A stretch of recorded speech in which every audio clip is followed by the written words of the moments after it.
নিজের স্ত্রীর সাথে সর্বোচ্চ সুন্দর ব্যবহার করতে হবে ভাইরা। আল্লাহ বলেছেন ওয়াশিরুহুন্না বিল মারুফ, তাদের সাথে সুন্দর আচরণ করো। আমাদের অনেক ভাইরা আছেন বাহিরে অনেক ভালো, কাস্টমারের সাথে ভালো, ক্লায়েন্টের সাথে ভালো, পরিচিত অপরিচিত মানুষের সাথে ভালো, কিন্তু নিজের স্ত্রীর সাথে যাহা তা আচরণ, বদরাগ আছে না নাই? বেচারের উপরে যত রকমের টর্চার, অবিচার, গালমন্দ, বাজে কথা ঘরে ঘরে।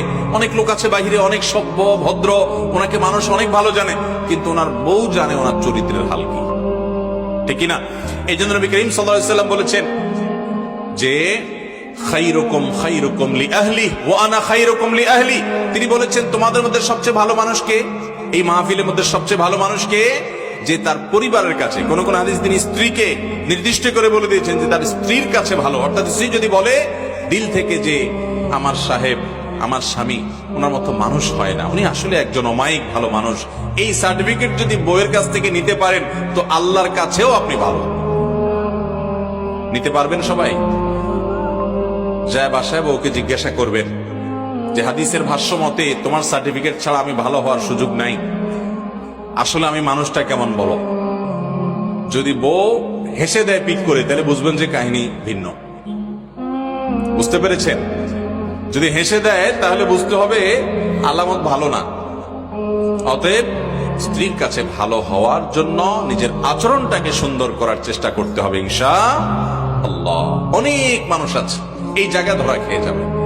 নবী করিম সাল্লাল্লাহু আলাইহি ওয়াসাল্লাম বলেছেন কিন্তু ওয়া আনা খায়রুকুম লিআহলি, তোমাদের মধ্যে স্ত্রীর কাছে সবচেয়ে ভালো অমায়িক মানুষ তোমরা যে যতজন আছো, নবীজি বলেছেন আমি তোমাদের মধ্যে স্ত্রীর কাছে, পরিবারের কাছে সবচেয়ে ভালো।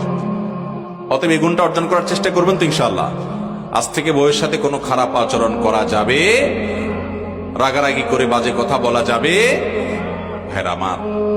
এই জিনিসটা আমরা অনেকে আমাদের অধিকার মনে করি যে আমার বিবাহিত স্ত্রী, অতএব তার সাথে রাগ না করলে আর কার সাথে করবো। দুনিয়ার সবচেয়ে বেশি দুরাচরণ তার সাথে করা হয়, অথচ বেশি আচরণ মা বাবার পর সবচেয়ে ভালো আচরণ পাওয়ার হকদার হলো আপনার স্ত্রী, ঠিক না ঠিক? অতএব আমরা আমাদের স্ত্রী তাদের সাথে সদাচরণ করবো। আমাদের বোনরা যারা শুনছেন আপনাদেরও বলছি, আপনারা আপনাদের স্বামীর সাথে সদাচরণ করবেন। এই হাদিস শুনে শুধুমাত্র পুরুষদেরকে ধরবেন না যে হুজুর বলছে আমার সাথে সদাচরণ করতে, আর আপনি নিজে উল্টাপাল্টা করবেন, তা হবে না। স্বামী হয়ে যদি উনি সদাচরণ করতে হয় তাহলে আপনার কর্তব্য আরো কত বেশি। আল্লাহ তাআলা আমাদের সবাইকে এই উন্নত